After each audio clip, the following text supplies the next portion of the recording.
এই অঞ্চলে শুয়োর, যে কালো রঙের শুয়োরগুলো হয় বন্যপ্রাণী, সেই শুয়োরগুলোর অত্যাচার প্রচুর এবং মানুষগুলো ব্যাপক পরিমাণে কিন্তু ক্ষয়ক্ষতির সম্মুখীন হন এই শুয়োরের অত্যাচারে। সেই জন্য এই যে তার দিয়ে একটু ঘিরেছেন, যদিও এটা ঠেকানো যায় না, সবসময় ছিঁড়ে ওরা ঢুকে যায়। এখানে একানির ওপর প্রচুর মানে এই যে বন আছে, বন শুয়োর। দপ্তরের শুয়োর, সে উৎপাতটা প্রচুর।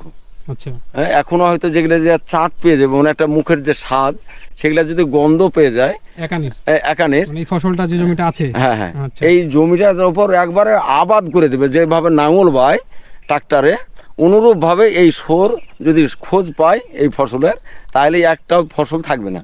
ও, আর খুব অত্যাচার শুয়োরের। অত্যাচার, তার সাথে আবার যে জনসাধারণ ভুট্টা করে, এই যে আমরা মনে করি সামনের দিকে যেগুলো ভুট্টা টুট্টা চাষ হয়, সেগুলো আরও খেয়ে ফেলে।